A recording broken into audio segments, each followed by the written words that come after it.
Alright, so the new execution, a close shave, is actually tied on user duration with Centurion's old fastest execution, knock your block off. A close shave does have a 500 milliseconds faster kill time though, making it more optimal.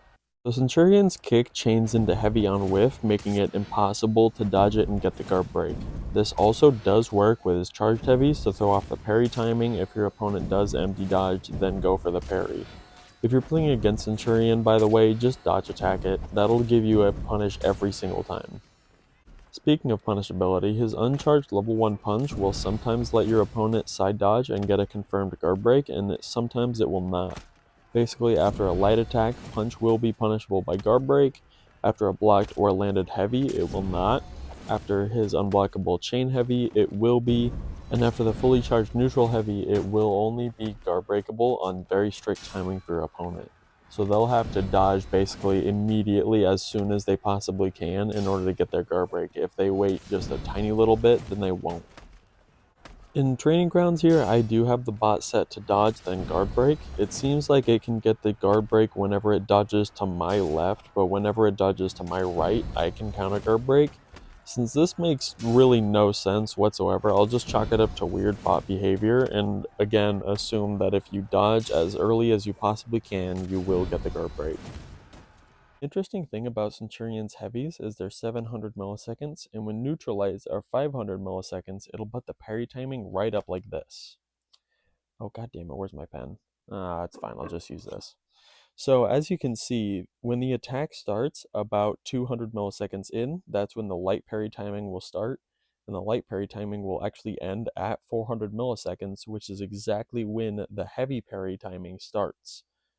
Now supposedly there isn't supposed to be any overlap whatsoever between the light and heavy parry timing, but when I tested this out, it seems like I can parry both with pretty good consistency, so either I'm just crazy and I'm subconsciously making a distinction in the animation between the light and the heavy, or you be goofed and the parry windows do actually overlap, meaning there will be a window of time where you can parry both light and heavy.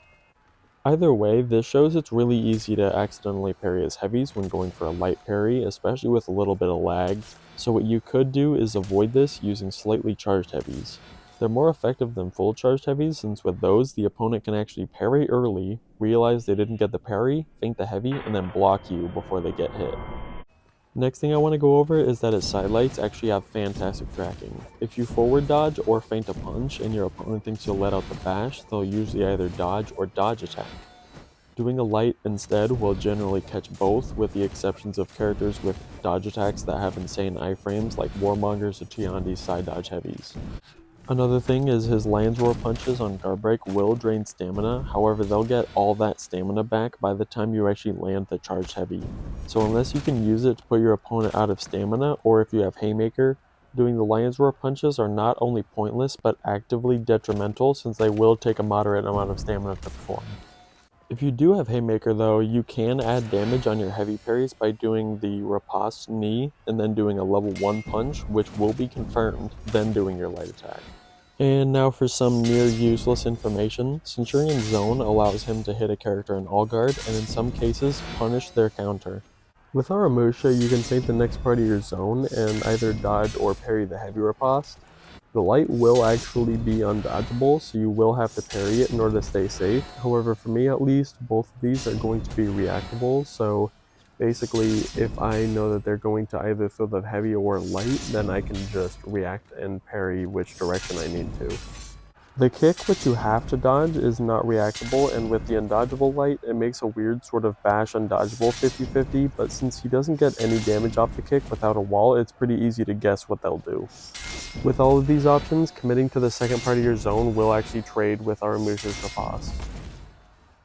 Quite a few characters like VG, Warlord, or Valkyrie will have all-guard riposte that can't be punished or even avoided. With Kong, both Flail Uppercut and Scootage Collection will be parryable, however I can't react to both of them individually, so I'll have to make a read on which one the Kong will actually throw in order to stay safe.